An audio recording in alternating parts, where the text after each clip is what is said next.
भी एकादशी का व्रत रखने लगे, लेकिन भीम खाना खाने के मामले में काफी प्रसिद्ध थे और उन्हें बहुत भूख लगा करती थी। उन्हें भूख बर्दाश्त से बाहर होती थी, इसलिए उनके लिए महीने में 2 दिन उपवास रखना बहुत कठिन था।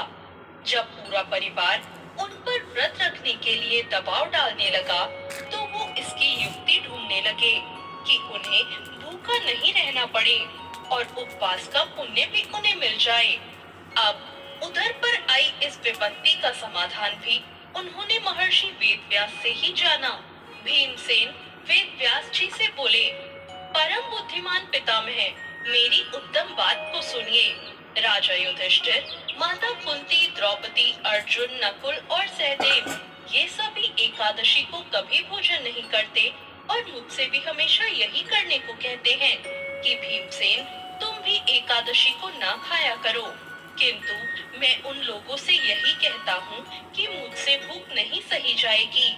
भीमसेन की बात सुनकर व्यास जी ने कहा, यदि तुम्हें स्वर्ग लोक की प्राप्ति अभिष्ट है और नरक को तुम दूषित समझते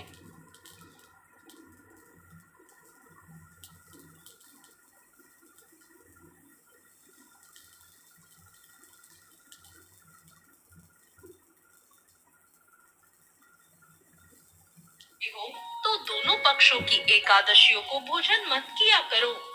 भीमसेन बोले, महाबुद्धिमान पितामह, मैं आपके सामने सच्ची बात कहता हूँ। एक बार भोजन करके भी मुझसे व्रत नहीं किया जा सकता, फिर उपवास करके तो मैं कैसे रह सकता हूँ।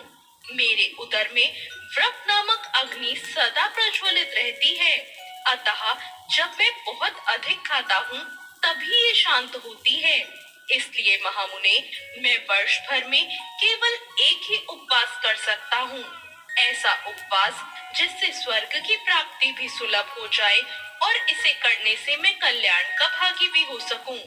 ऐसा कोई एक व्रत निश्चय ही करके मुझे बताइए, मैं उसका यथोचित रूप से पालन करूंगा। व्यास जी बोले, भीम, ज्येष्ठ मास में सूर्य वृष राशि पर हो या मिथुन राशि पर शुक्ल पक्ष में जो एकादशी हो, उसका यतन पूर्वक निर्जल व्रत करो। केवल कुल्ला या आचमन करके मुख में जल डाल सकते हो।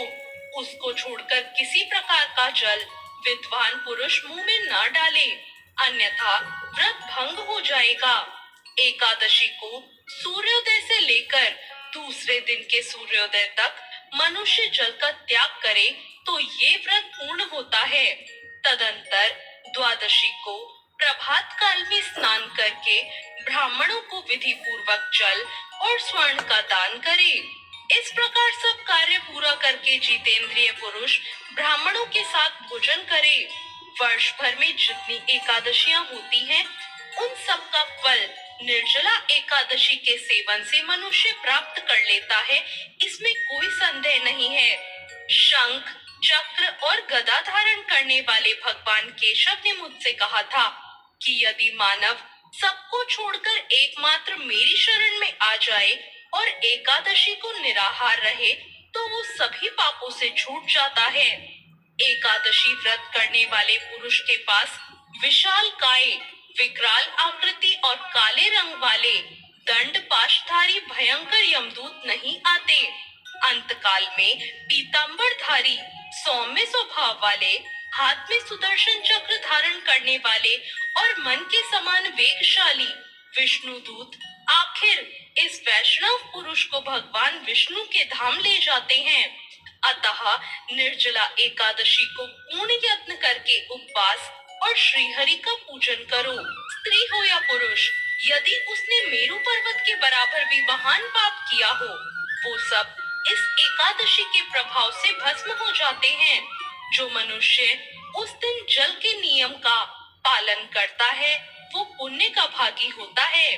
उसे एक एक पहर में कोटि कोटि स्वर्ण मुद्रा दान करने का फल प्राप्त होता है। मनुष्य निर्जला एकादशी के दिन स्नान, दान, जप, होम आदि जो कुछ भी करता है, वो सब अक्षय हो जाता है। ये भगवान श्री कृष्ण का कथन है। निर्जला एकादशी को विधि पूर्वक उत्तम रीति से उपवास करके मानव वैष्णव पद को प्राप्त कर लेता है। जो मनुष्य एकादशी के दिन अन्न खाता है वो पाप का भोजन करता है। इस लोक में वो चांडाल के समान है और मरने पर उसको दुर्गति प्राप्त होती है। जो ज्येष्ठ के शुक्ल पक्ष में एकादशी को उपवास करके दान करेंगे वो परम पद को प्राप्त होंगे। जिन्होंने एकादशी को उपवास किया है वे ब्रह्म हत्यारे, शराबी, चोर या गुरुद्रोही होने पर भी सभी पातकों से मुक्त हो जाते हैं। कुंती नंदन, निर्जला एकादशी के दिन श्रद्धालु स्त्री पुरुषों के लिए जो विशेष दान और कर्तव्य विहित हैं, उन्हें सुनो।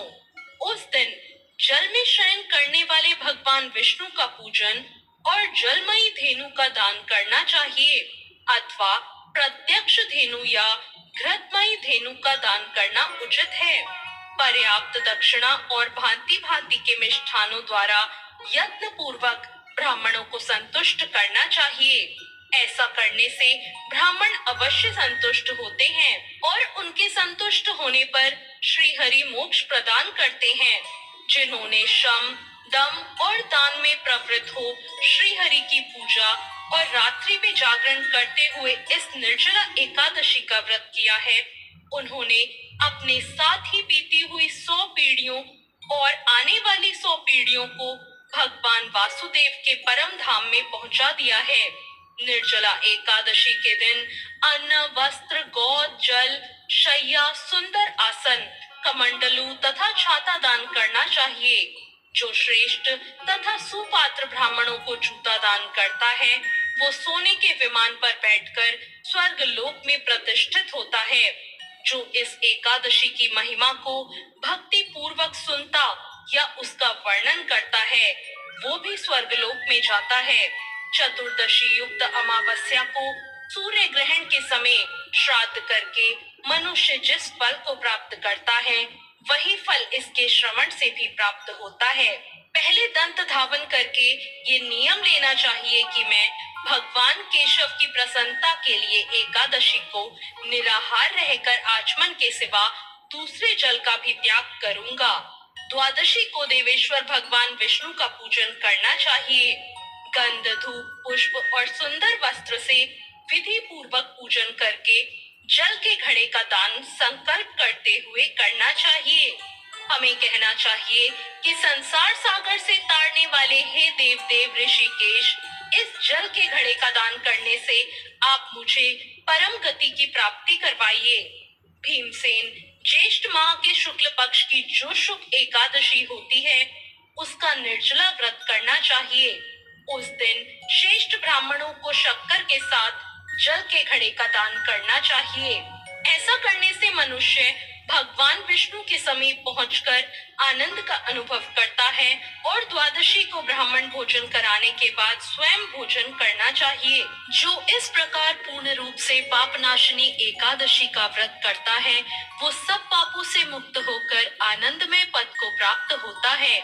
ये सुनकर भीमसेन ने भी इस शुभ एकादशी के व्रत को आरंभ कर दिया। तब से ये लोक में पांडवी एकादशी या भीमसेनी एकादशी के नाम से भी विख्यात हुई। तो ये थी निर्जला एकादशी की व्रत कथा। आपको ये कथा कैसी लगी कमेंट करके जरूर बताएं। साथ ही मेरे चैनल भक्त